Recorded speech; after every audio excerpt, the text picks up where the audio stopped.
Welcome to the pre-show.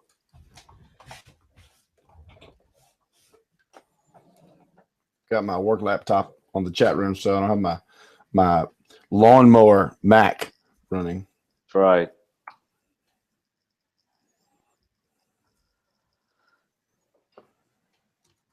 You like my new haircut? I do. I noticed that. It's like you pushed everything to the top. Yeah, and I'm not doing spiky anymore. This is true. Yeah, it's long enough that it's bending over. So what's it like having hair up there? It's pretty nice, you know? You have these follicle things, and when you wash right here, you can actually feel hair. That's all right. Then pictures are coming from that you were. Ah! Hey, man, check this out. This is what I'm wearing. Don't even. Sliders and dress socks.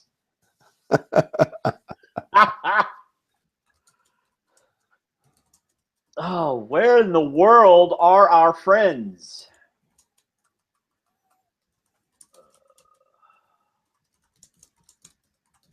We have friends? Yes, we do. We have friends. Trust me. I'm just getting this. All right, let's see.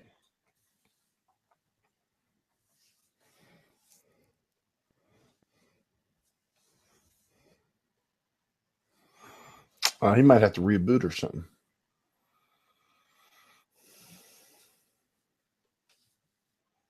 Yeah, he might. Let me give him the link again. Hey, y'all, we're trying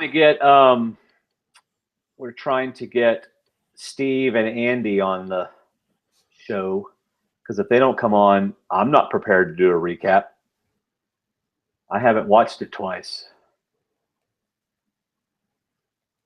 Huh, that's all he's getting? Me either. I was going to rewatch tomorrow on my day off.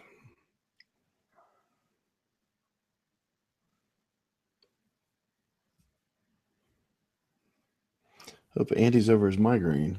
Yeah, me too. Well, crud, I wish I could play my song for y'all a little bit on this pre-show. But I don't really know how to make it work. Actually, I do, but it's complicated and I don't want to mess with it. All right, here, just a second. Are they trying to get us to do something and I'm not paying attention? No, I'm right here. Okay. Yeah, you are right there. I see you. I am. All right. This is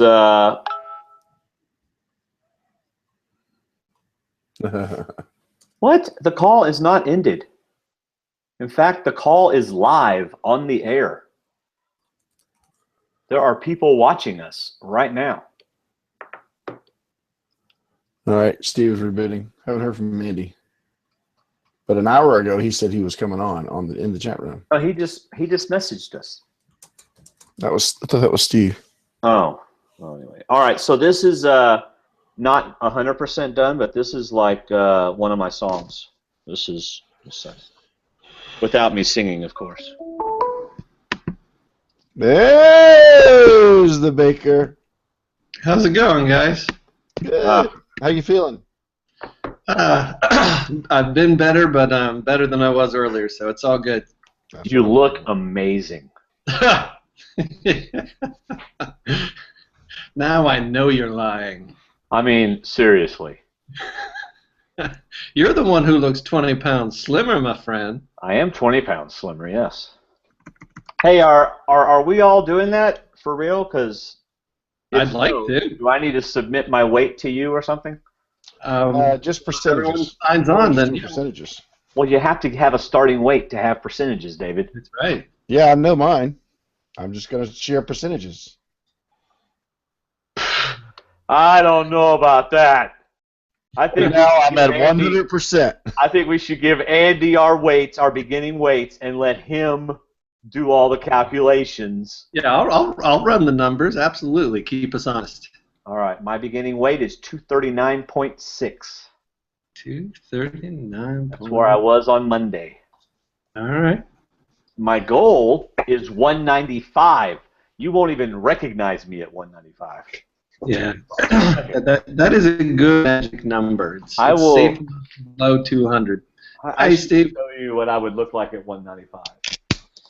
Yeah, just a second. I'm going to show you what I'd look like at 195.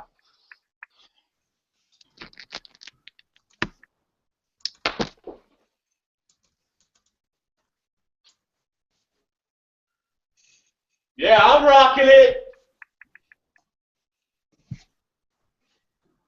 Yeah, we didn't need your whole dress attire. All right. This is when I graduated with my master's degree, with the big round glasses and everything. Nice. That was probably like 200 pounds then. All right, hold on. All right, did y'all have your laughs at my expense? Oh, that was years ago. Years ago, I got those out. There's never any judgment here. You know, now that we've seen Steve Helling's Naked and Afraid pictures, I don't care what I show you. All right, Andy, do you have your overlay? I'm looking for it right now. Okay. Steve looks like he's lost, like he's confused, like he's not sure what's going on. What's going on in the chat room? We're just talking about hoping Andy didn't have a staph infection. Oh. What did Susan say? Let's see. Is Dwayne always in that room? I don't remember the keyboard. No, I'm not always in this room. This is my office. See, there's my, well, I was going to show you. There's my undergraduate degree. There's my graduate degree. There's my certificate of ordination. And I don't know what that is. What is that? Oh, that's my license. That means I can marry and bury people. And that's my piano. Steve Helling has his overlay up, but we don't have any sound from him yet. He doesn't look happy. He doesn't. I think he's disappointed that he had to wear clothes. Andy Baker, that's okay. Andy, that would look awesome, but we'd like to see you too. Yeah. So what happened was I think that got saved as a JPEG or something. Oh. If you have a PNG, that would be great. Like, if you downloaded that, don't, like, let a program. There you go, Andy. Perfecto. So we've got quite a few people watching already, and we've got several people in the chat room. I love this guy, Breaking Lost Thrones. That's a username that tells you what he likes. You know? Yep. So as soon as Steve does the sound check, we can start because we're 4 after now. Yeah. Steve? D&D calling Steve. You know, Dave, I could get used to sitting in a reclining office chair. This is one of those steel case $600-700 office chairs. I've had it for like 15 years.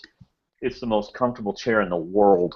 Yeah, no, if you spend a lot of time sitting in a chair, I mean, I invested in one good chair. It's about the probably nicest single thing I own. I think Steve's audio is working, but his earphones were not working, so he's going to switch. Oh, okay. Because he just took over the screen by making noise, throwing them on the floor.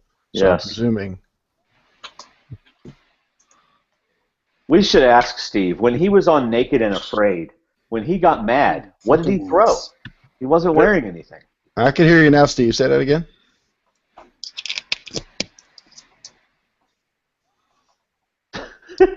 His expression has not changed in the last 10 minutes.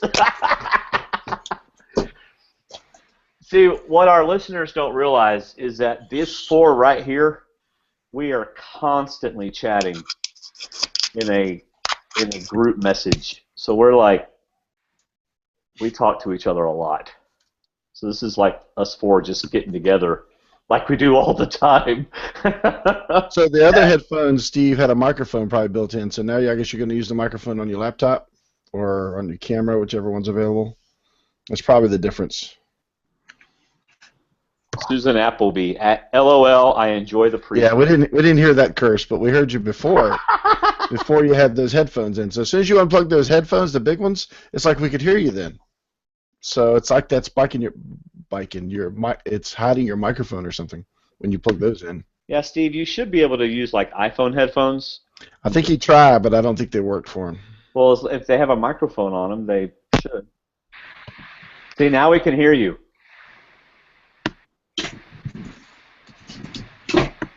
Steve, can you hear us? Susan, is Steven even talking?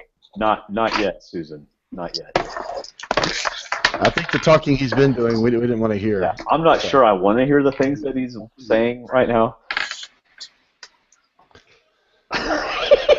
This is what I do for a living. I set up video conferences at time, and every now and then I have to call somebody whose rank is way above my pay grade and say, "Sir, you're not on mute right now," just to let you know. So everything you say can and will be used. Could be heard and said.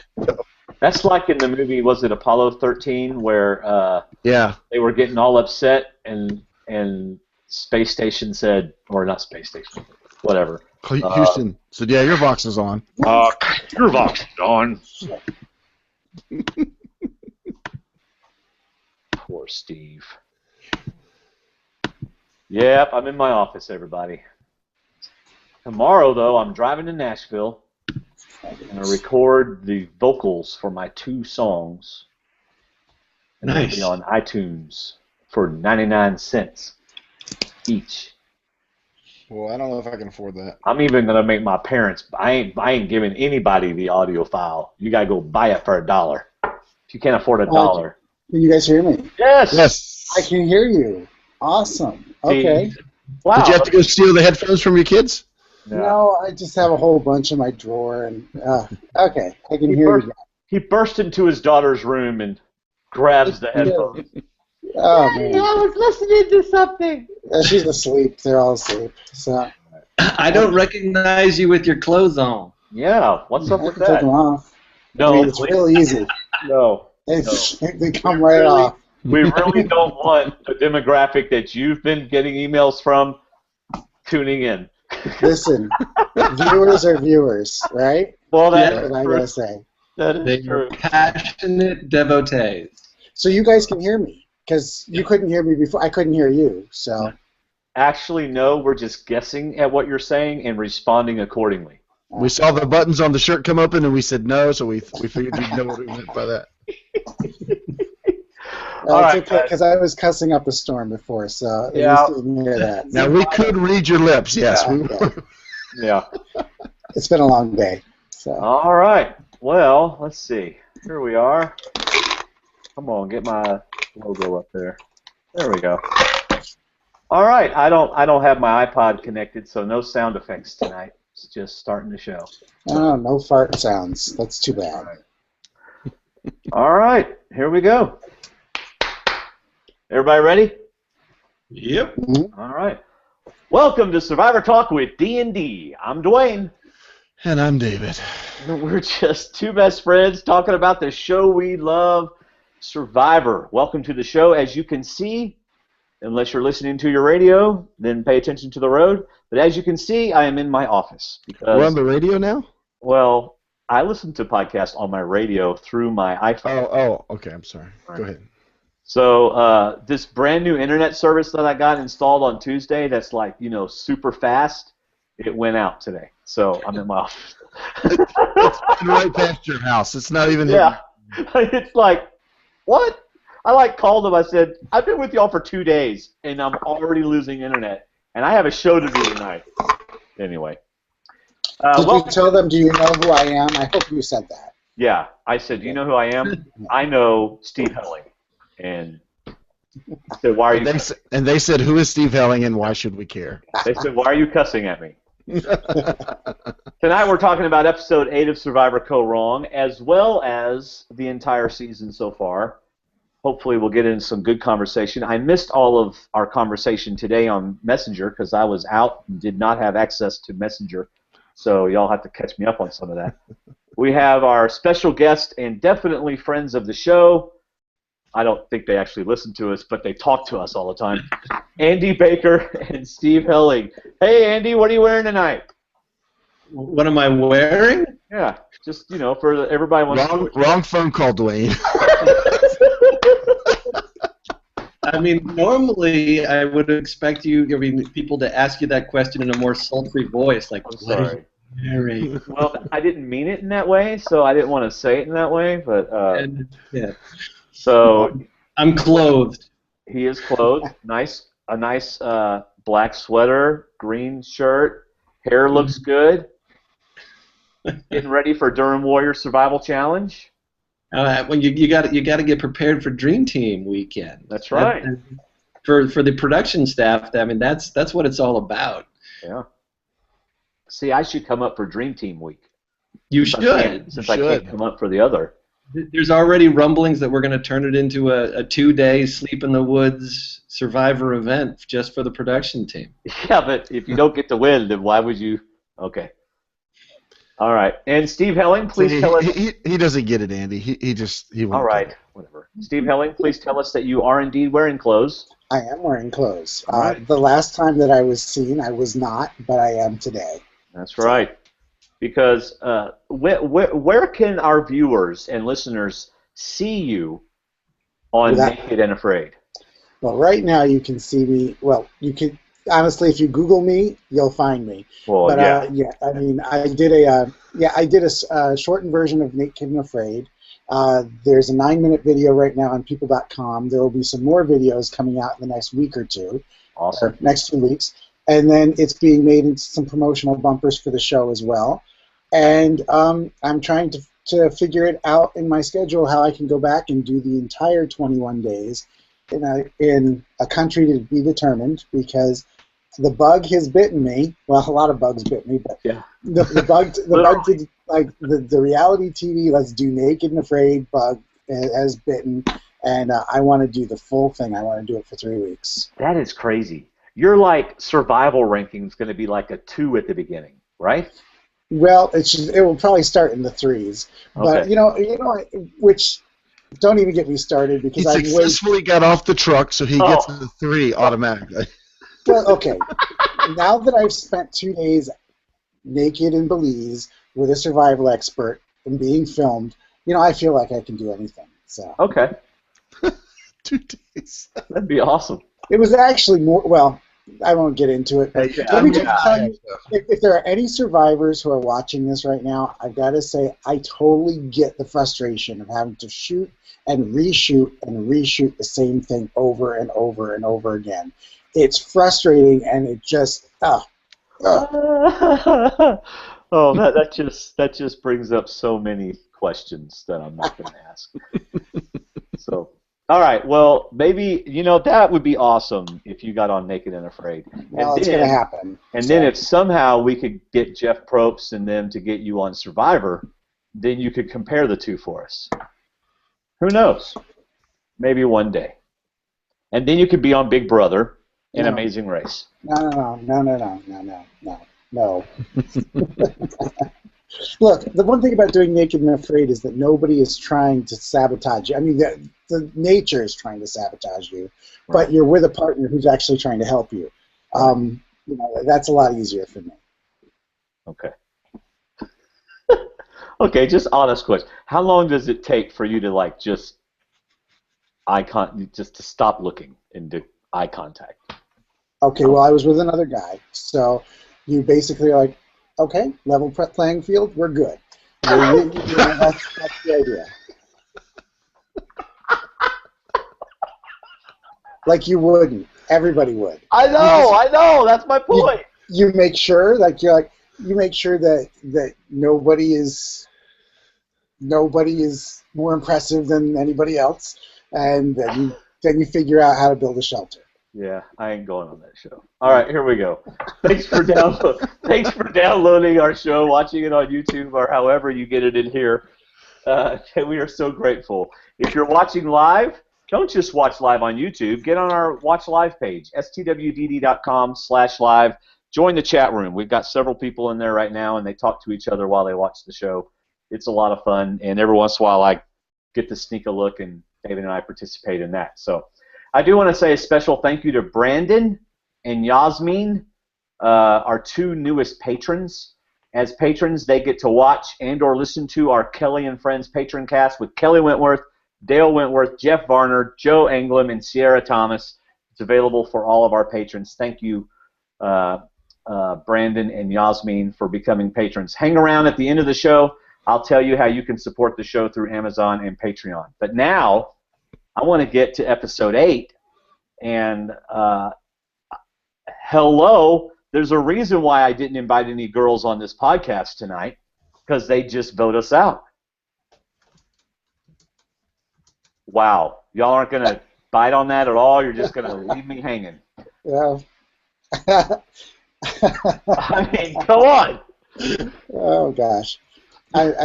My mind is going places it shouldn't, so I'm just going to...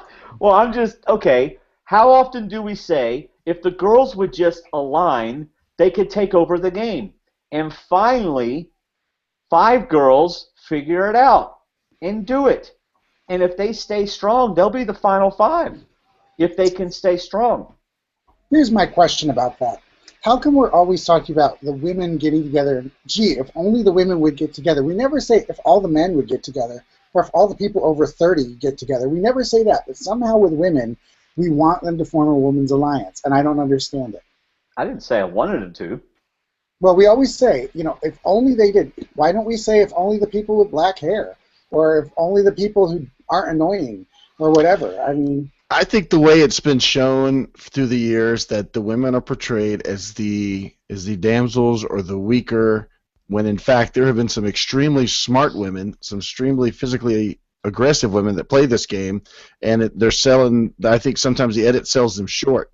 So we pull for those that need extra support or something. I don't know. That's the only thing I can come up with to answer your question, because I figured you wanted an answer to it. But but we've also got these guys walking around, seemingly bossing people around. I mean, when you got Nick walking around basically telling everybody what they're going to do and what he's going to do and how his way is right and how smart he is more than anybody else. I mean, he didn't just pick on the women; he picked on the guys too. He was going to manipulate the brawn and the women. You want to pull for the ones that are being manipulated, or at least think they are. But at the same time, I don't think the girls are being that manipulated that much. I think they were a lot more savvy than the guys were giving them credit for, and I think they proved it. Cool. I agree. All right. Am I frozen? Well, look at there. Yeah. I hope Andy's not frozen. Where is I don't Andy? know where Andy is. He dropped. I hope he's coming back. So, what'd y'all think of the episode? Did you enjoy it? Was it better than you thought? Was it predictable? What? I thought it was a good episode. I keep waiting because when I talked to Jeff Probst at the beginning of the season, he wasn't so high on the season. I keep waiting for it to fizzle out, or to self-destruct, or just to go off the rails, and it hasn't yet. In fact, and I was pretty scared that when Neil went home, that we were looking at a pagonging that was going to take us 3 weeks, Right. and we're not. And so, so far, I'm really enjoying the season, and I really enjoyed the episode. Yeah. See, Go ahead, Dwayne. No, please, you. No, I listening to that and how we talked about that in the past, and Jeff's crushes on certain players, and I would love to see these women go to the end and keep their alliance together, and then duke it out at Final 5 or final, after they take out Joe, who seems to be playing the Tarzan role now, joining the women and voting the right way. But I could easily see that. What's good about this season? And last night I finally got the boot I've been predicting since the first episode. Nick. It finally worked. I even said in my rankings I'm not putting him at the top, because as soon as I do, he's going to get booted. So I'm keeping him down. I had him second to last. But what's so great about moving on is we've got this women's alliance, 5 to 4. However, we've got Joe voting with the women, so that's 6 to 3. And then we got Ty apparently trying to do something against Jason, so that leaves Jason and Scott alone, leaves Ty alone, and has Joe with the women. So now, and what we don't know is that, what the women don't know is that Jason has an idol. So it should get really interesting the next week or two how the guys use this idol or 2 idols to work things out and try to vote out a woman. That's what I think is. I agree. This waiting for the season to fizzle, I think it just went into third gear. Yeah, because me too. I love what just happened with The Blind Side. As soon as Sydney started talking to Deb and Aubrey, I thought, oh, it's about to get good. This is the part in the movie where the twist happens, and it's about to get good. Somebody's making a move. It's the person who's been quiet the whole season, and this is just what the brains need. You know, we've been getting Aubrey sitting there just waiting for a little crack in the dam so the water starts coming out, and here comes Sydney. So I thought last night was a great episode. I love how it ended. Sorry, Nick, but I love how it ended, and it's only going to get better, I think, because we've still got idols in play. And according to Ty, there's super idols out there. He doesn't know how he knows that, but there are super idols out in play. Why did Ty do that? Because he's Ty. I don't know. I think sometimes you say something and you get started saying it, and all of a sudden you realize you shouldn't be, but you're already starting to say it, and it's kind of weird to stop. I think that's kind of what happened there. I don't think that when he started saying about the super idol that it crossed his mind that, wait, everybody here doesn't know this. And then I loved how he tried to back up and be like, oh, well, maybe I was wrong. Yeah, the barn door's open, the horse is gone. Yeah. I do got a correction. Susan corrected me. Sydney does know about Jason's idol. She does know that he has one, so I don't think we've seen her tell the women that yet. So could she go back and play with the guys, or if she tells the women, she could be locked into the women's alliance. So it's still going to be exciting. Cool. Sorry for disappearing there for a while. My internet went down, but I think I think more people know about the super idol idea than we were let to know. But not everybody knew. Ty clearly thought that everybody was in on it at that point. So more people know than we know, but now everybody knows. And we didn't see a lot. I mean, a lot of people who were there weren't acting surprised. I mean, yes, Julia was, but it wasn't like everybody else was going, "Oh my goodness, that's not what was happening." So, so clearly, a lot of people knew. So I think I'm probably in the minority opinion, but my feeling is that there's been all this talk about the super idol and the potential for Ty to put his together with Jason, and the fact that maybe Niels might get replanted. But my sense of it is that the story they're setting up by showing Ty stumbling there at Tribal Council is that there's going to be a moment there where, in the not-so-distant future, Jason is asking to put the idol together, the super idol together, and Ty says no. Well, Ty voted for Jason last night. Yeah. So.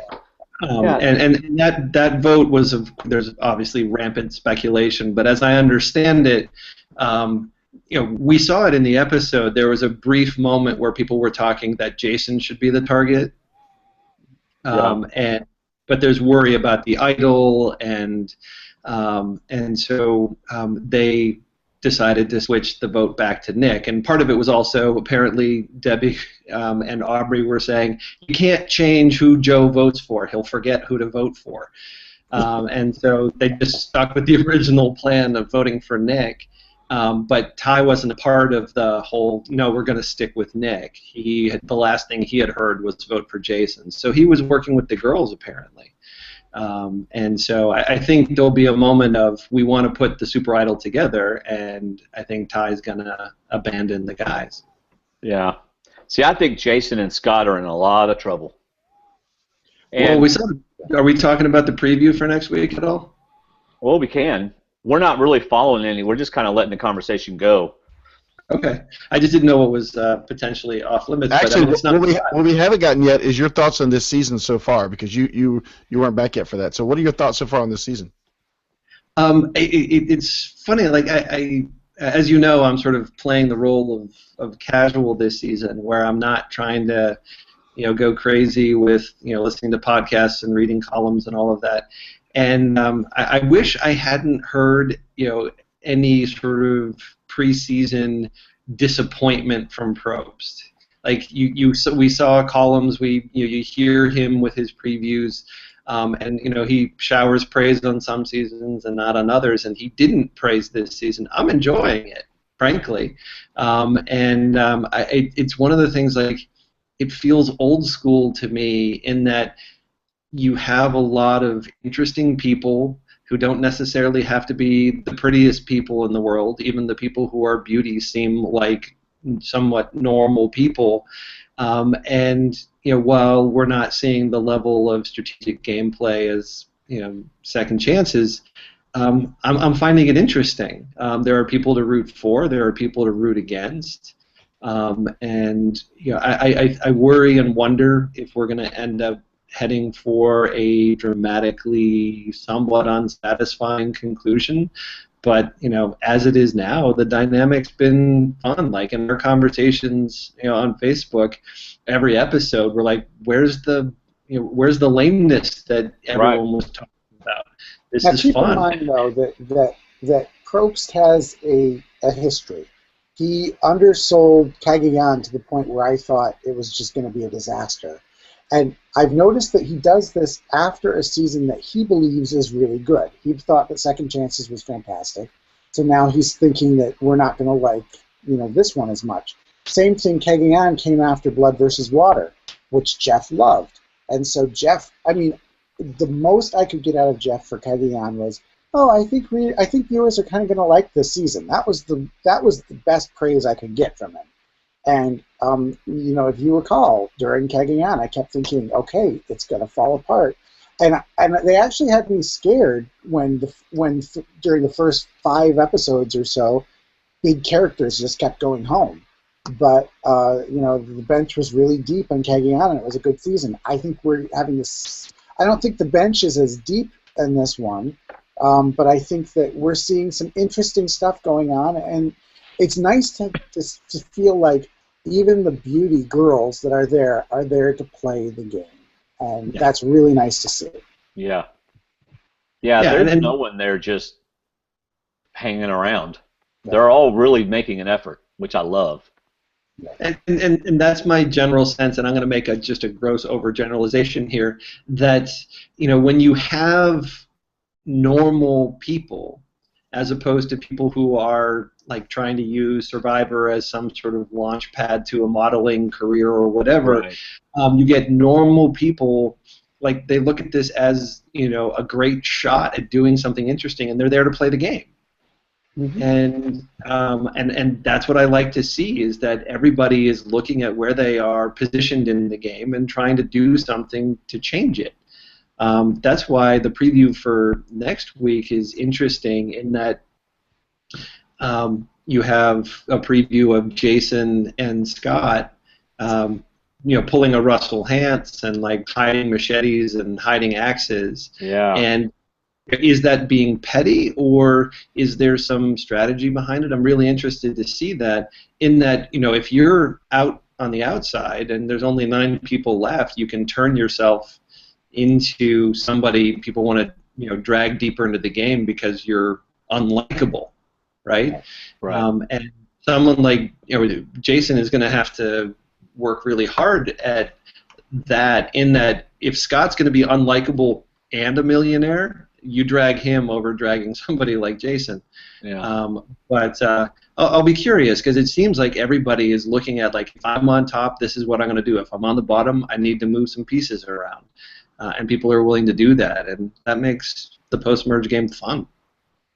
I wonder if the only thing that could fall off for me this season is if we get something, and I don't want to pick on Joe, but if Michelle and Aubrey suddenly team up and work with everybody to the point where they backstab Deb and they backstab Sydney and they blindside the others and they take Joe to the end. If Deb and Sydney go to Ponderosa and just rip through them, could Joe pull out the bitter vote and win on that end? That's like Dan Lembo winning. Like, no. I'm saying that would put a spoil on this season. It would be like having a great meal and then sucking on a lemon at the end of it. What I enjoy about this season, to me, is the honest edit. I feel like we're getting such a detailed edit. I loved hearing Michelle talk about building my resume. I've got to have something to talk about at the end. I've got to have moves at the end. And Nick, as overconfident as he was, his confessionals were honest. He was flat out telling you what he felt, who he could work with, who he could control, and I just love. That's why I can't wait to go back to Durham and see these people talk about how they play. I want to listen in on some of these things and just hear what they're thinking, and then go watch them in the crowd and see how they do. Yeah, no, certainly, getting access to every confessional gives you a more complete story. And I too, like Nick, had some really nice confessionals. I liked his last words. He seemed to be pretty self-aware. Honestly, it would have made The Blind Side more surprising if they had just given. I'm sure he had some great confessionals in those first 5 episodes, but he was just invisible.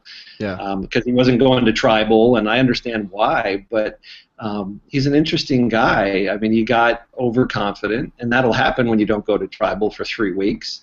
But he had a sort of honest self-assessment, which I always appreciate. Yeah. I mean, look, I spoke with Nick today, and I'm writing it. I need to write it all up for tomorrow, to post tomorrow. Nick knows this show, and he knows that it is his responsibility as a contestant to bring some content to this show and to bring some character moments. So, was he quite as arrogant in real? Is he as arrogant in real life as he was on the show? He says no, he wasn't. He was, he didn't. He stopped short of calling it playing a character. But he sort of was playing up certain parts of himself that he might censor in normal life. So, I mean, I don't know that I'm a huge fan of doing that, but I get what he was doing. Yeah, and I think I had an interesting conversation with a former player about it just today, about this issue of how do you curate your character. How do you give production what they want, because that's why you're there, and while at the same time not having that undermine your game. And with Nick, I think there is some genuine arrogance to him in that one of the things I like to watch, again, as a casual, just look at their faces, and and granted these are picked shots, but the expressions on his face, the half smiles that he has, the eyebrow arches and raises, that this is a guy who's a bit snarky and smirky and with a little dash of arrogance in his daily life, I would bet. But at the same time, like you said, he knows the show through and through, and he knows what they're looking for, and he's going to give it to them. Yeah. I'd like to see you on there, Andy. Well, I was joking earlier today, this question of I know that in the past I've, I guess, digitally locked horns with Max, and this sense of do I get jealous when people within this community of ours gets to play? And it's quite the opposite. Like, I want them to play, and I want them to play really well. Someone like Max was a great character. I wanted him to play the game really well. Same with Nick, where it's like, if you play, you pave the path for other people like you. I want someone like a former rap blogger to get to the end and just kill it. And so it destroys me when they go home as, at least according to the edit, as a product of their arrogance. But we all can fall victim to that, right? But anyway, he's I'd love to get out there, but hey, who wouldn't, right? That's right. That's right. Got my taste in the DWSC, as did David. Yep. So, we've talked about whether we liked the season or not. I'm curious, if I held the gun to your head and said, which of these people is going to walk away with $1 million? Do you guys have people in mind, or are you still up in the air? I think Aubrey could. That's the first person I think of. I could see Aubrey working her way to the end and winning it.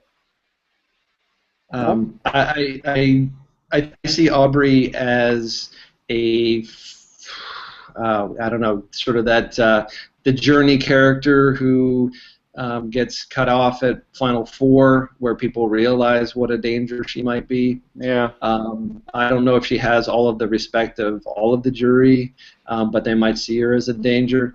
As you guys know in our conversations, I've been pegging a beauty girl to win this thing from very early on, the way things were being edited. And it's really funny, not writing about the show this season and just sort of watching the episodes and kicking back. You realize how, you watch enough of this stuff and rewatch this stuff, you start seeing how the edit gets put together, and there were just certain moments and confessionals and the way they were shaping episodes where it was like, I think without really having to analyze, just on some sort of gut level, like people would jump out at you. It's like, why is that there? Why is this person's doing this? And I've been jumping up and down and saying Michelle's going to win this thing from, I don't know, week 2, and I stick by it. All right. How about you, David? I like both Michelle and Aubrey's stories and how they're going. I think Aubrey is just fighting through every week, and I pictured Tim Allen saying never give up, never surrender on Galaxy Quest. But I just think about her and how she's going through this game. I think it's a great story, and I'm fearful that she would be the 4th place that just doesn't make it. She's gotten so far, and she's squeaked by so many times. And at the same time, Michelle was in a position a few weeks back where she knew she was done. And by the luck of the buff draw, Anna got that one buff, and Michelle got the other buff, and it just worked out in her favor. I like Michelle talking about the resume building, and I think Michelle is not being overzealous with her planning. She's gradually letting other people talk and then working around those plans, and as long as it works in her favor. But this was a big week. I mean, if I had to pick somebody right now, pick one, I'd probably pick Michelle. I think Aubrey could get votes as well if she's there. I just think people are going to look at Michelle and how she controlled things or could have controlled things and give her the most votes. But my question is, before the switch, it was the beauty and the brawn, 4 beauties, 3 bronze. Michelle was 1 of 7, and had they gotten rid of the Pagong, the brains, it would have been 4-3, which could have made her, if everything went according to plan, which it never does, 1 of 4. And now she's 1 of 5 women plus Joe. So she's obviously going to have to turn on one of them, or one of them is going to she might get lucky and one of them gets blindsided with an idol. So was this move too soon, is my question. Was it too soon to make this move? A lot of people think, okay, well, there were 4 brawn, or 3 brawn, 4 beauties, 3 brains. That's not really what we're looking at here. First of all, we're looking at 3 brawn who have an idol amongst the 3 with the 3 of them, and have a good relationship with Ty, who if he flips from beauty to brawn for any reason, then Michelle's in trouble, and Ty has an idol as well. Now, granted, I don't know where Michelle thinks the idols are, but Michelle knows that she doesn't have one, and she also probably knows that Julia doesn't have one. So she's got to assume that there's a couple idols out there. They pretty much all know that Neil went home with one. So there's 2 somewhere, and she knows that there's 7 of them. It looks like the brains don't have one, so somebody of the other 5 has to have them. So she had to do something, or else there's no path to the end for Julia and Michelle if they don't do something sooner rather than later. And keep in mind, this wasn't their move. This was Sydney's move. And so when Sydney proposes the move, you think, okay, well, this is something I can do. Sydney clearly doesn't have the idol, or else she doesn't want to make the move so soon. So, I get why it was the right time for them to flip and to change things up. And I think it probably is ultimately better for them. Yeah, well, I agree. I was asking the question, but I agree because she said at the beginning that Julia, she thought, was with Scott. She's noticed how close they are. So that's another person that she brought over to her group and got to vote the way she wanted.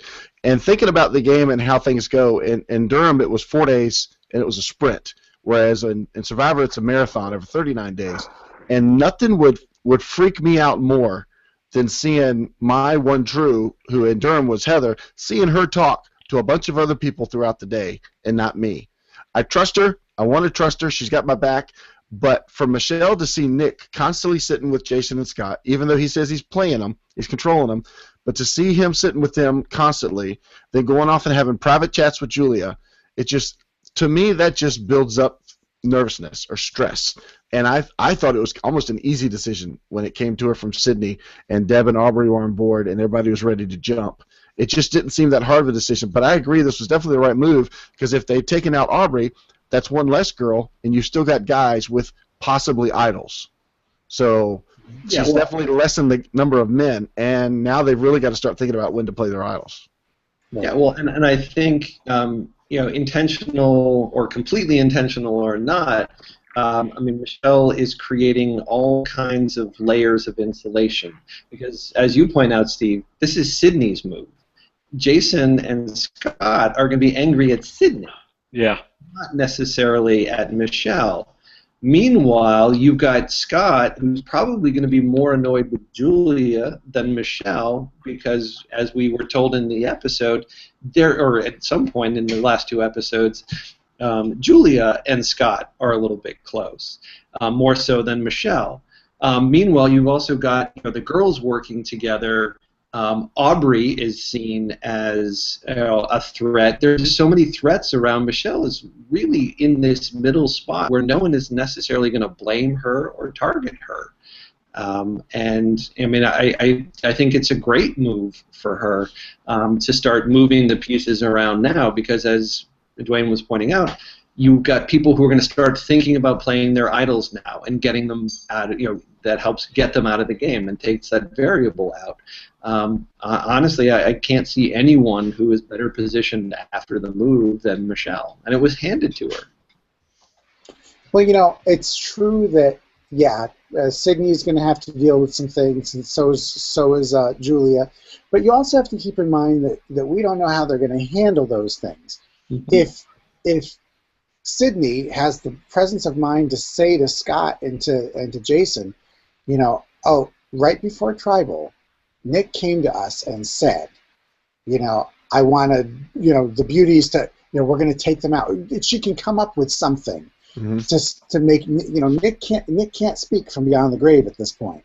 So it's probably a good thing for her to come up with some lie, some reason why Nick had to go and why she couldn't tell them because something happened right before Tribal. We've seen people do that and do that successfully many times. And if I were Sydney, that would be the lie I would be planning on as I'm walking back from Tribal Council. Yeah, and if you're really planning, you create plausible deniability beforehand. Like, you go into it knowing, I'm going to take out Nick, and this is what I'm going to tell them when they come at me.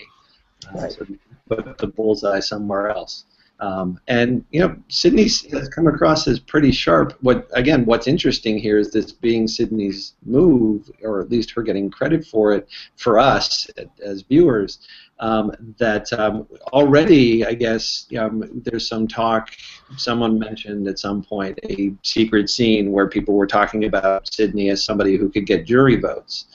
And that's you add this to that, and suddenly one good thing around Final 9, Final 8, having people very overtly having an endgame resume turns them into someone to target. And so if it's going to be girls, let's just say the guys go down as dominoes. Suddenly, when you end up with 5 girls, who are they going to take out first? I think they might be looking at Sydney. Yeah, as good an episode as I thought. Nick, sorry. Go ahead, Steve. Yeah, they might be looking for Sydney, but I'm looking at the 5 girls and thinking, who could go on an immunity run? Yeah, and Sydney's the one. Yeah. So, go ahead. David, you were going to say something, I think. Oh, David's frozen. Uh-oh. Oh, good Lord. See that little smirk on his face? There he goes. Oh, there he goes. It's a good thing I turned it over to Steve. Yeah, well, yeah. Steve's like, hey, I ain't hosting this show. No. I host my own show. So. Yeah, that's right. That show is. Oh, my gosh. First he's dropping Google, now he's dropping his own shows. Now, my question was, I agree that Sydney had a good episode. Nick had, I thought, a great episode last week. But Sydney came out looking good in this episode, but it seemed like the end of the pre-Tribal Council, It was on Michelle. It was on Michelle to make the decision, Michelle building her resume. And I agree that she's insulated herself well. She's got good outlets here. I just think I thought she got more credit for making the final decision. And I just thought it came out looking better for her. Yeah, well, I mean, I think that they, over the last, I don't know, 3 or 4 episodes, built into Michelle's arc this idea that, you know, she is with Nick as two beauties, and that, and we were led to believe over the course of the season, you know, Probst has talked about there being some big betrayals, and I think that's being set up as one of them, that Michelle turning on Nick. So she needs to get the credit in part for the move because, you know, that's what makes The Blind Side that much more of a deep betrayal, that, you know, Nick and Michelle could have worked together, but she sees a path with the girls that's better, and needed to weaken the guys, and couldn't risk going after Jason, because everyone seems to be talking about him as likely having an idol. What I'm really curious over the next couple of episodes is how do they bring the pressure to bear to suss out that idol and get it to be played? Because as we know, like that's the wrench, right? That's the thing that's gonna, you know, mess up their plan. So they need that thing gone. Are these players clever enough to come up with something that will get them to play it? Right. I agree. Sorry, I'm frozen again. Wow, I'm having all kinds of issues here at the office. I don't know why, but I kind of got the impression after watching this episode and seeing the preview for next episode, I almost feel like that the Super Idol is going to get played this season. That we are going to see it happen. I mean, I'm trying to fathom how, in a world where Ty is willing to vote against Jason and trigger that anger and potential pushback, in what world he then turns around and says, yes, I'll put my idol together with yours, maybe to create a bridge because that creates jury votes. I don't know. But the one thing that isn't clear, and I don't know if you guys talked about it before, you know, while I was, well, my internet dropped, but right. Do we know the full rules about the Super Idol and when they have to put this thing together, when the Wonder Twin powers have to activate? Because, you know, as it is right now, Ty has his in his pocket and Jason has his in his pocket. Do they have to put it together before Tribal? And it has to be, because the Super Idol in the past, it has to be with the person who's going to play it. You can't, like, play it for somebody else after the votes are read. You have to play it for yourself. Right. Is that the same case here, or is it really crazy powerful where two people can put it together at Tribal to play it for the person who just got voted out? It's a good question. It hasn't been made clear, so I'm not sure that we know. Yeah. Yeah.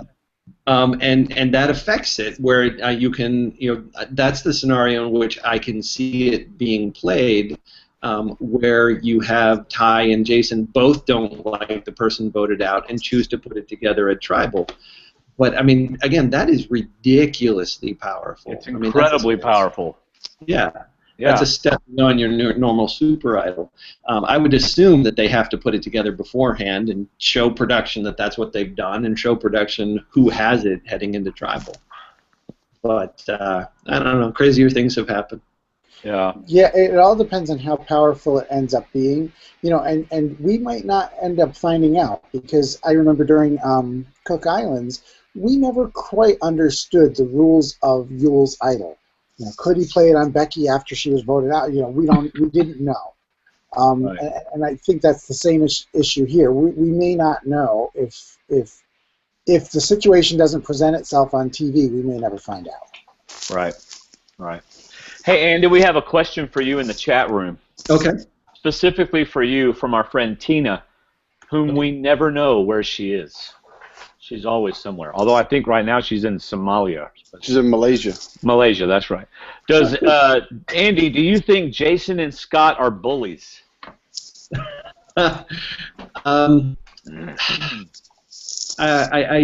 Well, let's just back up. First of all, hey, second of all, I think I have not appreciated particularly how Jason has, at least in the footage that we've seen, how he's spoken about women and how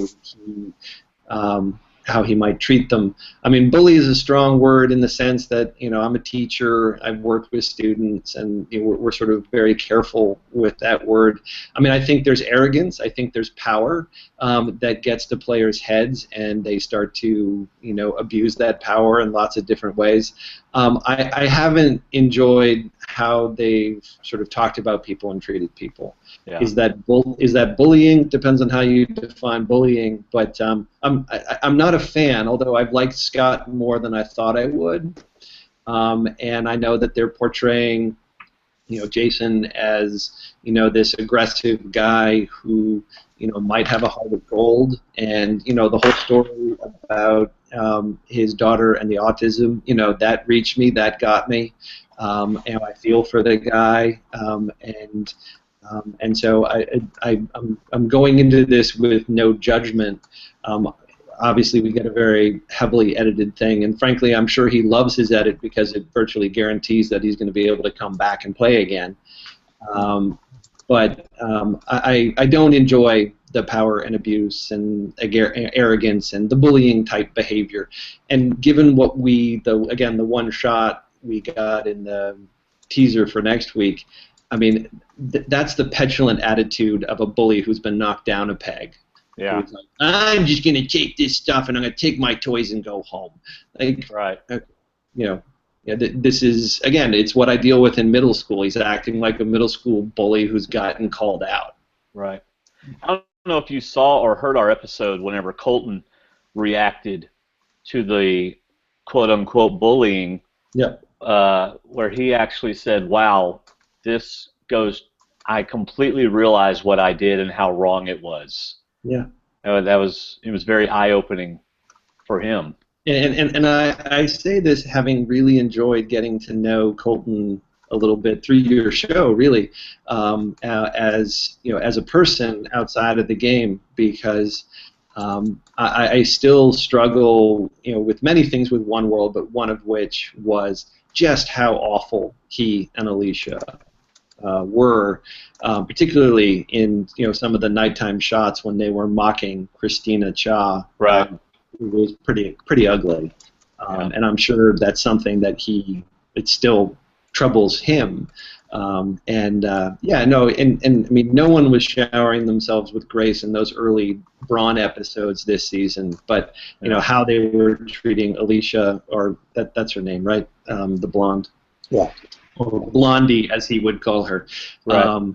But it was, I mean, again, she wasn't showering herself with grace either, because she comes across as a very difficult person. But that's the kind of stuff like you have to be mindful of when you're out there, I'm sure, where you take everything personally and everything is heightened, all of the emotions are, but that film is going to last forever. Mm-hmm. And as your and our friend Dan Foley found out, like, they've got that footage and they're not afraid to show it. That's right. I want to go back to Jason for a second. I think it was a bad move on his part to tell, even like it affected you, Andy, right? Him telling his story of his daughter, but in the game, that to me puts a target on him. I don't want to take him to the end, no matter how big of a bully he's being, because he has that story. And it's like, I think Sydney may have said, heck, I want to give him money. I don't know if it was Sydney that said that, but, I mean, to me, if I had that kind of story, oh gosh, my mind just went blank. Who won last season? Jeremy. Thank you. Jeremy. I know. Woo! I do this with my own kids. What's your name again?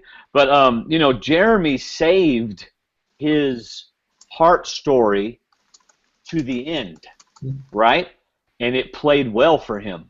Jason, I think, should have saved that story to the end, because right now it puts a target on his back. That's my opinion. Well, I mean, it's a different scenario, and I thought about that where Jeremy had the benefit of this was an unborn child that we're talking about. I liked Jason's stance, like, I'm not going to bring this up, but if you ask me about my kids, it's going to come up. Because because they have so much time in which they're talking about life and family and hopes and dreams. Right. And if he talks for hours on end to these people about his kids, and then at the end he says, "Oh, by the way, one of my kids has autism," like that can come across as inauthentic, as, well, you were lying to us before or withholding before. I think he probably came in with what I would think is the right approach. Like, I'm not going to bring it up, but it sort of shaped who I am, and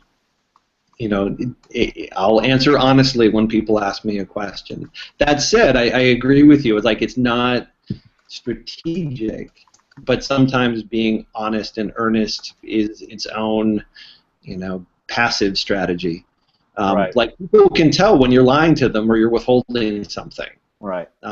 And they might not like it if you suddenly drop that on them at the final tribal council, if you're fortunate enough to get there. But couldn't they have said that same thing to Jeremy? You've been talking to us about your wife and your family this whole time, and now you're going to tell us that your wife is pregnant and she told you about the baby whenever she came for the family visit? I mean, they could have said the same thing to him. They could, but I mean, I think it's an easier thing to not talk about that your wife is pregnant as opposed to a kid that you've had in the world for however many years, however old his daughter is. I agree, although at the same time, I mean, and I say this with incredible respect for Jeremy and his approach to the game. He had already won before that final tribal council. They certainly edited it to make it seem like that's right. What put him over the top. Right, true. But that thing was in the bag. It was just a nice, powerful, emotional moment to sort of hammer it home. Yeah. And I mean, the bottom line is that I do feel like most Survivor contestants at this point are savvy enough to realize that they do need to award a win on the way that somebody played a game or on the way that they like the person or whatever. I don't think that a lot goes into their thought of, well, this person has a child with autism or this person has this or that. I really don't think that's why people vote for the people who they vote for. Because you don't know. I mean, seriously, I could tell everybody that I have 6 children, 4 that I adopted from Haiti, and you don't know if that's true or not. Right. Right. I guess my point is it puts an unnecessary target on my back to tell it earlier in the game. Right? So it may not get me votes to win, as you're saying, but it certainly could get me votes to get off the game. Right. Because people are looking for anything to get off the game. And I kind of tend to agree with what KLB says in our chat room. Actually, not KLB. Someone else said it.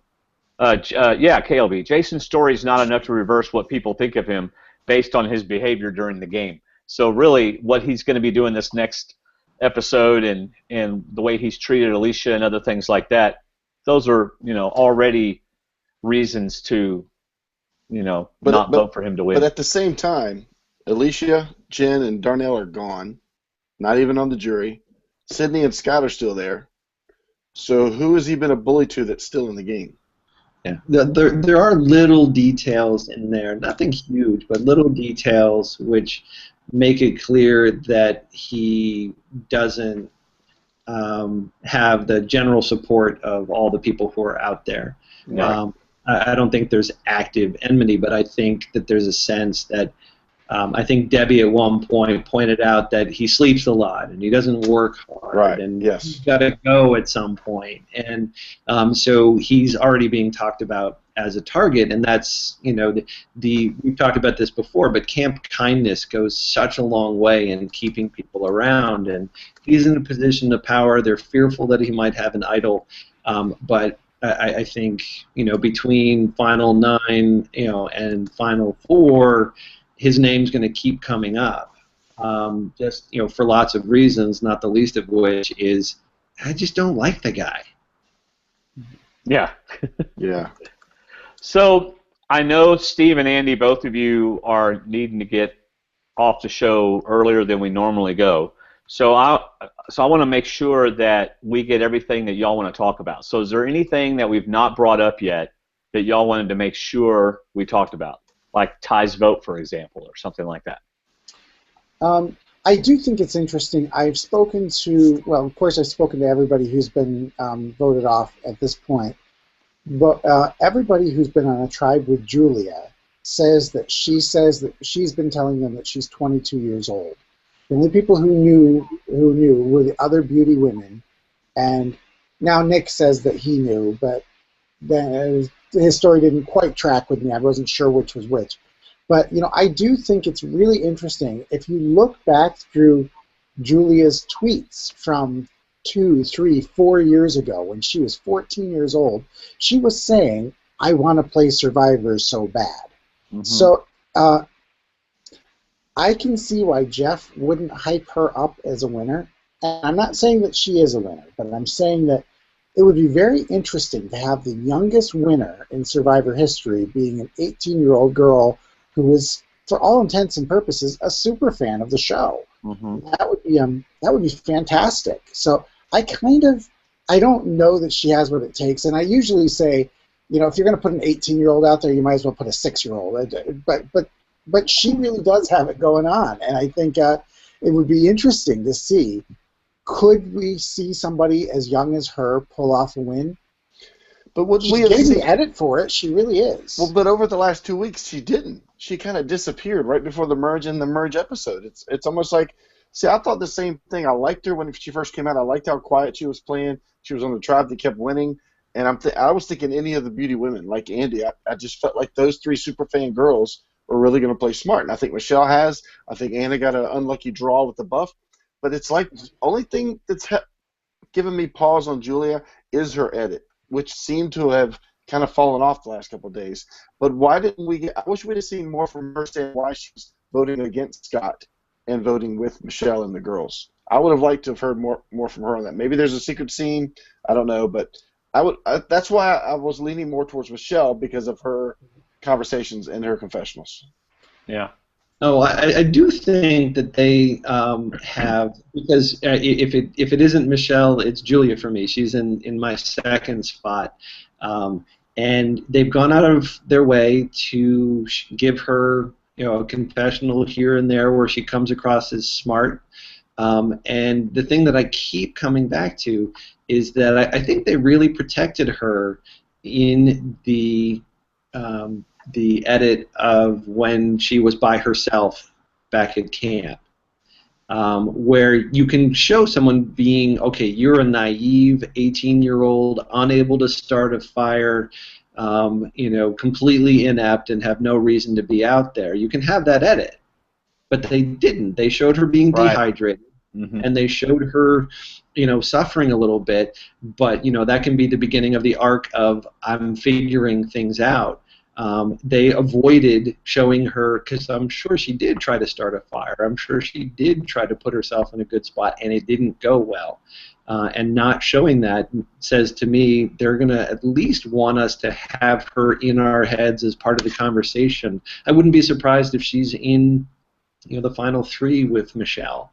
As we head towards there, we get more confessionals, which make us wonder, I wonder if she really has a shot here. Yeah, they made a big deal about Probst did about Anna really picking a good team. I thought the schoolyard pick was, I picked Steve picks the next person. But they made it a point of saying Anna picked her, Aubrey picked her team, and Julia picked her team. And Julia really picked a good team. Like Tolly points out in their chat room, they made a big deal about Julia making all the right picks. Yeah. Right. Yeah. Well, I don't think, again, I think it's really hard for somebody, for a show that's been around for as long as it's been, it's amazing how few people in their early 20s have really won this game. And certainly nobody. Yeah, I think is Jenna Maraska our youngest winner? I think so. Fabio? It's one of the two. Yeah. If you don't know that, I surely don't know. Well, I mean, I think one is the youngest guy and one's the youngest girl, but I don't know. And it's very seldom that we see somebody younger win this game. So it would be really interesting to me if she could pull it off. I don't know that I see that yet, but I also don't think that if, come to find out, she wins, I think that the edit we've seen up to this point has supported. You could say, okay, well, we kind of saw that. So. Right. Yeah, I'd be really curious to set the season side by side with Samoa, and just young, social. I mean, the idea that one of the things that we do keep hearing, Julia being given credit for are the things that Natalie was given credit for, which was making the social connections, playing the social game, people liking her. And so, the parallels would be interesting to see how big was Natalie's edit at this point in the season. My memory of it is that it built as we got closer and closer to the end. Right. So much time was spent on Russell, but I mean, it certainly would be interesting to see her get there. I'm just trying to picture the combination of people she could beat, and I don't know at this point what that is. Her edit needs to ramp up. Okay. She'd have to make the big move and take Debbie and Joe. Yeah. Somehow figure out a way to get Debbie and Joe to the final. And Debbie's the one person we haven't really talked about. And I'm really curious what you guys think. Again, coming at this from the casual point of view, obviously they're wanting us to feel a certain way about her, where she's crazy, nutty, and then suddenly strangely strategic, and then over-aggressive, and then finds herself in a good spot where the girls are working together. Like, what's the end of her story? I mean, I don't see the end of her story. The end of her story could be her being the third place winner, or third place third place. I could see Debbie getting no votes in a final tribal council, and because we kind of had it set up of her playing too hard, her being annoying and whatever. But she's not bad at this game. She really isn't. I mean, the fact that she's still there is pretty amazing. So, she would be, I agree wholeheartedly. The thing I can't get my head around, she's just so atypical for a third place zero vote getter person, in that we do see her playing the game hard. We do see her trying to make moves. We do see her trying to pull people in, not always effectually, maybe never, but she's playing, and she's being given credit for playing, and being given confessionals where she's talking about how she's playing and how I'm playing on the offense and how I want a girl to win this game. That's not, like you mentioned Becky before. That's, third place Becky, you don't see her saying anything except to Yule. Third place Amanda in China, you did see her talking about it. That's a good point. She looked like she was going to be the winner up until the very last episode. So we did see her talk about the game. We saw Mick in Samoa talk about his game. Okay. Good point. So, good point. it maybe that's her picture then. Yeah, so. Yeah. It almost feels like to me that Debbie's getting a little bit of a pass by the players because she's so unique and different that she gets away with stuff that other people wouldn't get away with, in the way she's playing, and they're not reacting the same way they would if someone else on the tribe acted the same way she was acting as far as aggressive gameplay, right?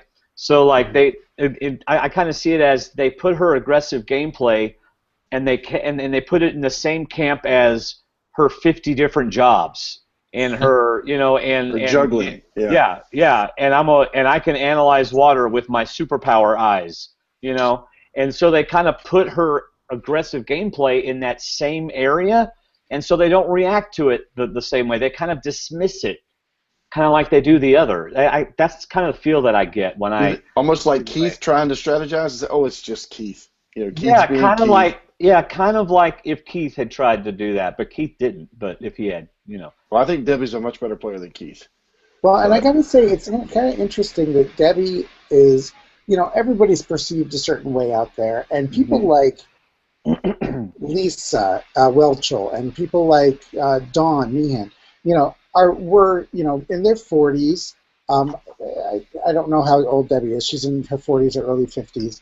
And a lot of times when women who are the mom of the tribe or something play this game, they really get punished at the end for actually playing the game and trying to be the mom who cries all the time. Debbie is a totally different animal from that. She's got the age range right. She's got kids of her own, but she's not playing the mom role there. She's playing the wacky aunt from next door. Yeah, she is. And that, it'll be interesting to see. Could that get her a vote or two in the final three? It could. Joe might vote for her. Frankly, Neil might vote for her. So it will be interesting to see if how she's playing is more effective than Dawn or any of these other moms who've played the game. Yeah. I wrote last week that I thought the best thing to happen to Aubrey not only was not getting voted out because there's no tribal, was that Neil left. Because I thought Aubrey and Neil were a pretty formidable team and even appeared that way. And I really feel like Aubrey goes from the worst to a high. A high is not going to tribal. But to me, looking at it, I almost look at Aubrey now as an easy discard at any time, kind of like Joe. But at the same time, she's still there. And this week, she was in the right place, got into the right conversation, worked in her favor, and now she's in a much better position. I feel like the best thing that happened to Aubrey was Neil leaving last week. I thought that was very fortunate for her. Sometimes losing your closest ally is the very best thing that can happen for you in Survivor. I mean, look at Natalie Anderson. She lost her sister on day 3 and won the game. Or look at Kelly Wigglesworth, who was really tied in with Stacy Stillman at first. And they were the pair. And the minute Stacy was gone, Kelly, makes it to the end. Sometimes it's a good thing to lose an ally, and yeah, it stinks at the moment. You've lost your ally and everything, but once the shock wears off, then it kind of kicks your butt into gear of how you're going to play the game. Right. Well, and it bought her a few days for players to look around for other targets. Right. And allowed people to get arrogant. And, all it takes is some bullets to start flying, and then you just duck and let other people fall around you. And that's kind of, she's benefiting. And I like Aubrey. I think she is aware of what's going on and looking for those cracks and opportunities. And there are times where it seems like she's overwhelmed, but, she takes a deep breath and, takes it all in and realizes, what, this is a great thing. People are willing to go after Nick, and then there's going to be repercussions for that. And so you've got people like, Scott and Jason who are going to, target Sydney or whoever. Like, she just dropped down the list in a massive way, and they're not going to get back around to her in a while. And it reminds me a little bit, although this is going to be a strange comparison, but I'm watching Fans vs. Favorites, the original Micronesia, with the family right now as a rewatch. Bentley's never seen it before, and so many times, like, Parvati could have been the first person out of that game if Fair Play doesn't go home, doesn't ask to go home. And again, you have the situation with the episode we just saw was when Chet ends up refusing to stay in the game long enough to make a vote, which could have put the fans in a strong position. Like, there's just all this luck left and right that allows people to suddenly people aren't talking about you for 9 days, and that 9 days lets you get into a stronger position. I mean, I think Aubrey's much longer for this game. Neil bought her a few days, and then arrogance took care of the rest. Yeah. Right. Okay, so before we get to another one of your topics, we had a little bit of a discussion in the chat room. Tina wanted to know, what about FBI Joe? Does he have a chance in the world of winning? And KLB was quick to say, I think it was KLB that said he doesn't have a chance in the world. It was one of them. But anyway, no, let's see who was that. Anyway, do y'all think Joe has any chance in the world of somehow winning. I mean, who could he possibly be sitting with where he wins this game? I think it's highly unlikely. And the interesting thing is that, there were all the comparisons that he was going to be like Rudy, and he's not. I mean, Rudy, like it or not, Rudy actually knew what he was doing out there. He really did. And you felt like Joe kind of feels like there was a cruise ship that was going by, and he wandered off, and he ended up on the mat, and so they figured, okay, he's here. We might as well let him play. I mean, that's kind of what you get with him. It's kind of like somebody mentioned the Tarzan edit. Tarzan was another one that it's like, maybe well, actually, One World is a bad example, or One World's a bad example because I feel like 5 or 6 of them just kind of wandered onto the set. But I won't name names. I mentioned Tarzan because he joined the women, but yeah. No, but I kind of feel Joe is kind of the same way. I don't feel like, when the other cast members have to say, don't change the vote or else Joe's going to forget who we need to vote for, that doesn't make you feel like they think he's a good player. Right. To say, don't change the vote because Joe's crafty and he might come up with something, that's something different. But saying he's going to forget, I mean, there was a scene, I think, in One World with Tarzan where they were trying to spoon feed him who to vote for, and he just couldn't grasp it. Right. Same thing here. Yeah. Yeah. Okay, so go ahead, Andy. Sorry. Yeah, no, I mean, I didn't, when I mentioned Dan Lembo, that's truly how I see this guy. Like, I can picture him sitting up on an oversized chair, kicking his feet around, during a challenge, that Jack and Jill thing, where he is, I think there are 5 words when strung together doom you, and it's just tell me how to vote. And that's who Joe is. He is just counting on everybody else, and he's just going to stick in this game as long as people let him. But in a strange way, like, he reminds me a bit, since we were talking about Debbie before, where the way other players, the way they talk about him, the way they perceive him, I think we're seeing how they perceive both Debbie and Joe. Like, the reason why Debbie's eccentricities are, put up with and to some degree embraced is because they've written her off as a possibility of winning. So you're kind of harmless to have around. And it's the same thing with Joe. It's like, we'll get around to you, and you know what? If we don't and you're there in the final 3, well, what does that matter? You're not going to win anyway. And I think, he's relatively harmless. He's not enough of a jerk that, they don't want him around. He's not enough of a player for them to worry about him having him around. And perception is everything. And we talked about this with, with Abby and her role in Second Chances, that they were writing her off right at the merge, actively, openly talking about how, oh yeah, she's doomed. And when people talk about you that way, like it or not, you're doomed, because they're the ones who are ultimately going to vote for you. And clearly, the other players, it doesn't matter what I think of Joe. I think everyone else thinks of Joe that he can't win, so he can't win. Right. Yeah, I would never say it's impossible that Joe would win, but I think the closest we've seen him talk to somebody outside of the brains is when he was snoring in his hammock while the guys were talking about him. And they even know he didn't have hearing aids. I mean, have we even seen him walk across the camp to talk to anybody other than Debbie or Aubrey? I mean, that to me, that tells me that he's not making any connections or anything. In fact, he was fortunate to be a part of the vote this week. I'm going to make the most random and outrageous comparison right now. In his own way, he's reminding me of Morgan McLeod, or however you pronounce her last name, where, like, she was sitting around camp and she knew she had been marginalized, knew she didn't really have a chance to win the game, wasn't going to campaign to leave, wasn't going to give anyone a reason to make her leave, and you're just sort of like, Joe's on a bit of a vacation right now. Like, I think he knows the game has passed him by. I think he knows that he doesn't really have a lot of support among the players. But you know what? If he waits another week and a half, maybe the right things start happening. And in the meantime, he's not going to shake things up or ruffle anything. Yeah.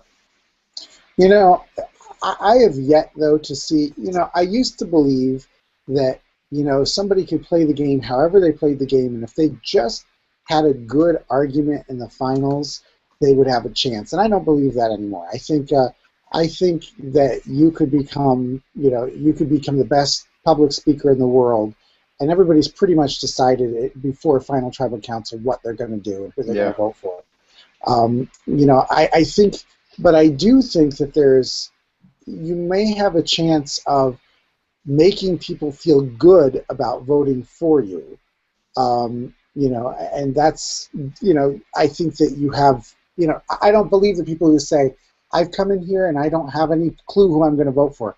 But what they're really trying to say at that moment is, make me feel good about voting for you.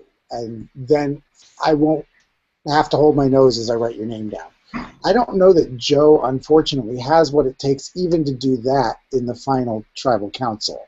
I don't know what he could possibly say to me, based on what I've seen him say, to make me think, yeah, he's a viable candidate for the $1 million. And not just for the $1 million. I don't really care about who walks away with the money. I care about who is going to be the winner of the season that I was on. And it's really hard to give it to the 72-year-old, right? Who you had to tell him slowly and in little words who to vote for. I could see him taking every answer and ending it with a question, just a yes or no question. I just want you to give me a yes or no answer, and that's how he finishes each of his questions. Yeah, I do wonder. I mean, he's seems to be a bright guy, and I don't think you have the career that he had without being a bright guy. And I've always wondered, like, what's it like to be out there? Where how many days are they in? They've got over 2 weeks left, right? Mm-hmm. What is it to sit there knowing, like, I don't think I really have a shot at this, but I mean, I'm going to ride it out and see what happens, but feeling marginalized, looking around and being honest and honestly assessing how everyone's talking to you and treating you and the game that everyone's playing. Like, if it dawns on you, I can't win, what is it like to be out there for a long stretch of time knowing that? Well, for me, strangely enough, reality stars are different than the rest of us. In the fact that I will not name a name, but there's somebody who I've been thinking about a lot lately who was convinced that they had won the game, and they got blown out in the final tribal council, and still didn't get it. Still thought that they had won until the check was given to somebody else. I think sometimes I think most people who play this game feel like as long as they're still in the game, they really have a shot to win this game. And I don't think Joe's any different than that. Yeah. Yeah, we've met a few too. Mm-hmm. Even though they didn't make the final, they thought they were going to win the game. But Andy, I guess if I was in that position and I felt like, what you described, at that point, I'm like, okay, well then I'm going to try to go as far as I can so I can get the biggest check. I mean, and I'm sure that runs through some people's minds, and I'm sure. I don't know. I guess I'm a strange individual in that, like, that would make me hit rock bottom out there. Like, hold on, and I would have to go out guns blazing. Like, I need to do something. Yeah. Rather than just sit here in a hammock. I think, Steve, you're right in that, and I don't want to call players delusional, but I think there's just that hope, and which is, I'm sure, reinforced by production, and every time you go out to a challenge, Probst is like, you're fighting for a 1 in 7 chance at winning $1 million. Like, ooh, that could be me. That's why I buy lottery tickets. Right. Like, the world is going to hand this to me, and that we can. Hope can become delusion, I suppose. Well, I don't even know that it's delusion. I really don't, and I'm a little more charitable than that. I think it's the same idea as when a football team that's clearly outmatched goes out on the field, but they pump themselves up to, you know what? Anything can happen. I can win this game. I feel like it's kind of the same idea on the show. I think people think, because we've seen that anything can happen on this show. We've seen people who've made it to the end who have no business making it to the end, on paper. So I think there's some of that feeling that, look, once I get there, I can figure it out when I get there, and I can say the right things, and people will vote for me, and maybe somebody else will screw up. And I think that there's some of that with these contestants, that they kind of feel like they can win this game if they just kind of hold on. I don't think many of them, I'm sure Christina Cha thought that she had a shot of beating Kim Spradlin. That's just the way this game works, and that's the way the competitors think. Right. Yeah. Well, they must have done something right to get to day 39. I hear that. Yeah. That's true. Yeah. Well, I'll tell you what, guys. It's been 90 minutes and longer than both of you said you were even allowed to stay on the show tonight. So I just want to thank you all for being on the show tonight. And unless you have one final topic or two final topics that you want to bring up, we'll go ahead and bring it to a close. I'm going to tease something here. All right. And I'm going to be very careful not to break anything that I shouldn't break. But, I am really looking forward to us meeting the cast of Survivor 33. I'll just say that. I've spoken to every single one of them. They're out there playing right now as we speak. And, casting does what they do best. That's a really good tease. Nice. I like that. Hey, Andy, you got anything like that you want to? Yeah, go for it, Andy. Yeah. Top that. Should I just start talking about all the people that we've heard might be in the mix for 34? No. Well, no. I would have to recuse myself from that one. Yeah. You know what I know. Oh, so, how about was it John Carroll's April Fool's joke? That was good. That was good. That was fabulous. Fabulous. Rick rolled. Yes. I've got to say, and I say this privately, but it's really amazing. It's remarkable to me that we are in season 30. What are we on right now? We're on 32. Yeah. We're in season 32 of a show that we have watched the same thing happen 32 times. Immunity is going to be won, and it's going to be lost, and somebody's going to get voted out, and then it's going to rain. We've watched it 32 times, and it has not gotten old yet. And in fact, it's they really do, with the exception of one or two seasons. There's been something really great about this show. I just think it's remarkable. I really do. Yeah. Yeah, well, and I'm always blown away. 10 million people week after week after week. And you've heard me say it before, and I'm sure I'll say it again. The game takes care of itself. Yeah. Layer as much stuff as you want on there, but get some interesting people to play this really compelling game, and you're going to end up with, it's just built into the shape of it. There's going to be drama, and it's going to keep us coming back. Yeah. I do see a question in the chat room where somebody asks about the. I was going to read that. Go ahead. There has been bad weather. There's been a typhoon, or whatever you call it, in Fiji where season 33 is playing. I don't know how it's affected it. I haven't talked to anybody on the ground there yet. But yeah, they've had some bad weather, and if they were out there in their little lean-tos, I don't know how well they did. Yeah. So. Hey, I'll finish with something we didn't talk about, but I wish, and I know that Durham Warriors is under a time constraint, but I wish they had more time on Sundays, because I love endurance challenges when food is brought out. And I love how Approach presented it, not as are you hungry enough to step down, but are you safe enough to step down. And I loved that part. I didn't like the challenge because it reminded me too much of Easter. I didn't really like how it was set up and done. Very crucifixion. That was a little too close, yeah. But I loved how he brought out the food. Don't get down until I tell you. But are you safe enough to get down? I love that. To me, that was 10 times better than the whole challenge. Yeah. I always remember in Guatemala, they did the whole, and it wasn't the temptation thing, but it was like, here's the burgers or here's the challenge. What are you gonna do? And I remember Cindy doing the challenge anyway, even though she wasn't in danger. And I remember her saying, I think it was in tribal council, like, when am I ever going to be able to do this again? You know, I can eat when I get home, but I'm never going to be able to be playing amongst the ruins of Guatemala. Yeah. I wish more people really understood what they've been given, the gift that they've been given by being on this show.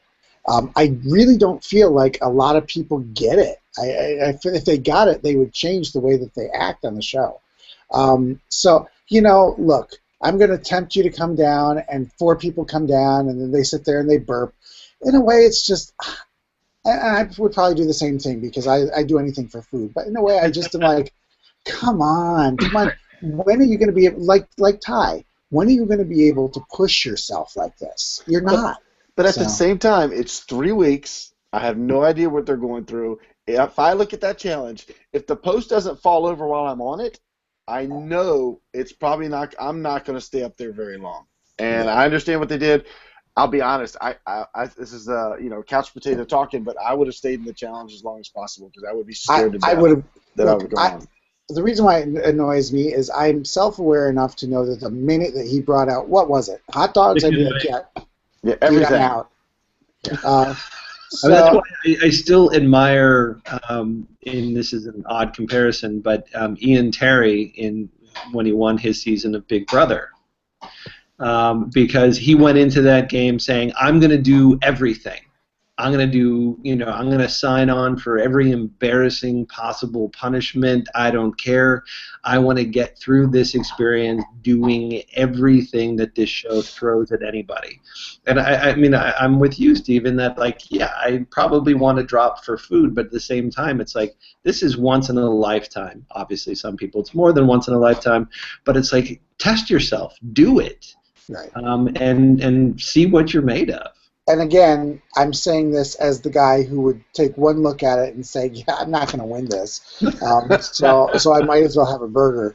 But I just always think, oh, gosh, you're never going to get to do this again. You're going to regret this. Yeah. Hey, were we surprised that Probst didn't say, hey, can you get back up there and step off when I'm over here so I can comment on it? He actually looked disappointed that he missed Julia stepping off that thing.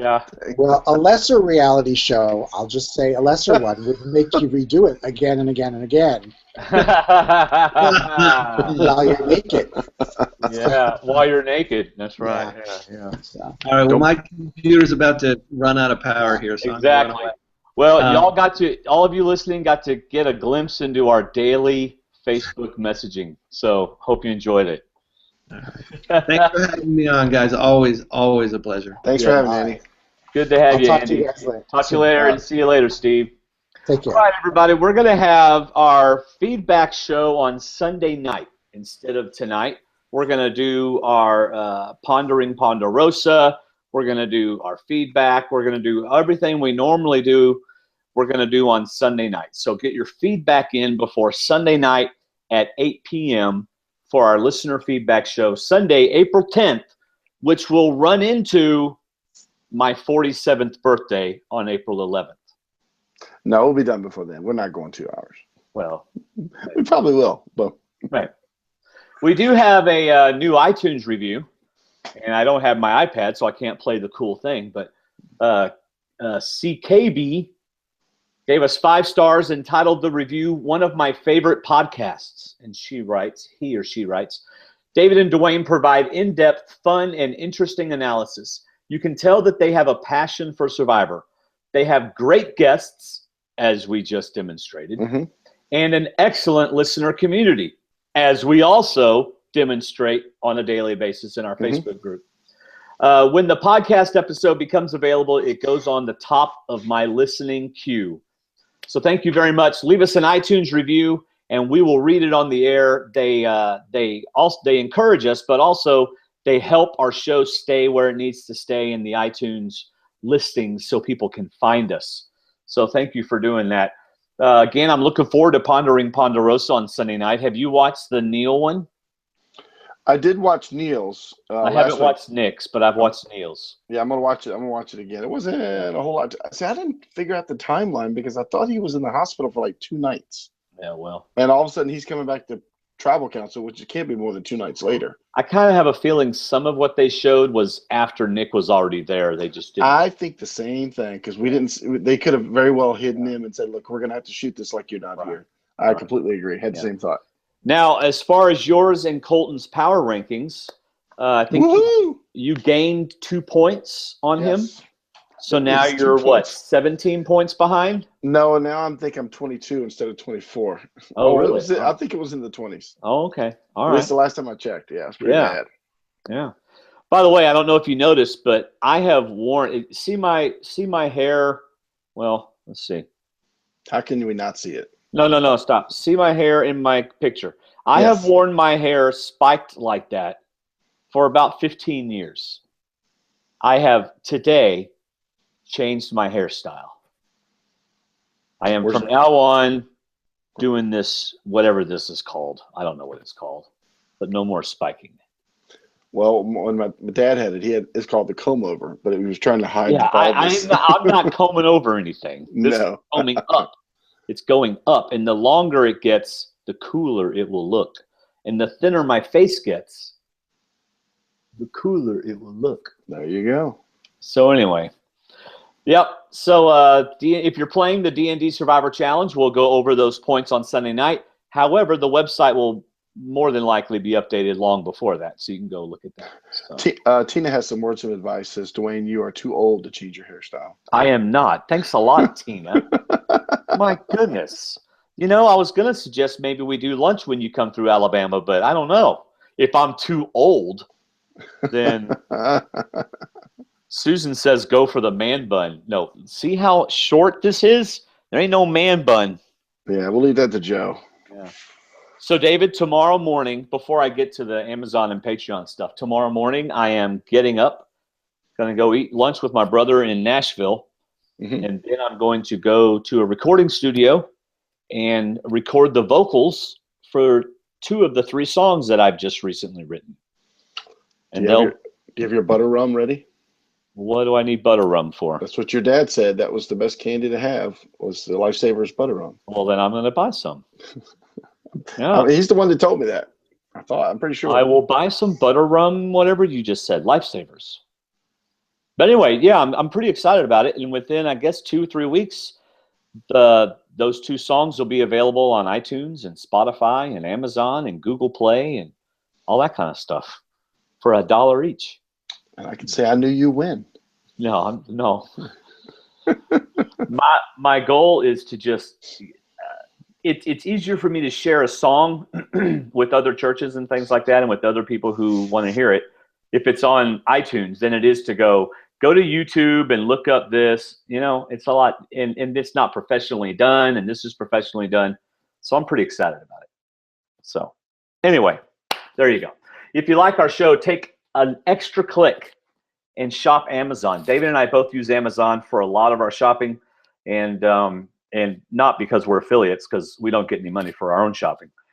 But if you use the links on our website, it really helps us out. We are Amazon affiliates, and it doesn't matter what you're getting. If you're getting a $1 cable, do it. Use our link on our Amazon on our website. Also, if you check out our Patreon page, stwdd.com/Patreon. Of course, our homepage has both Amazon and Patreon on the front page.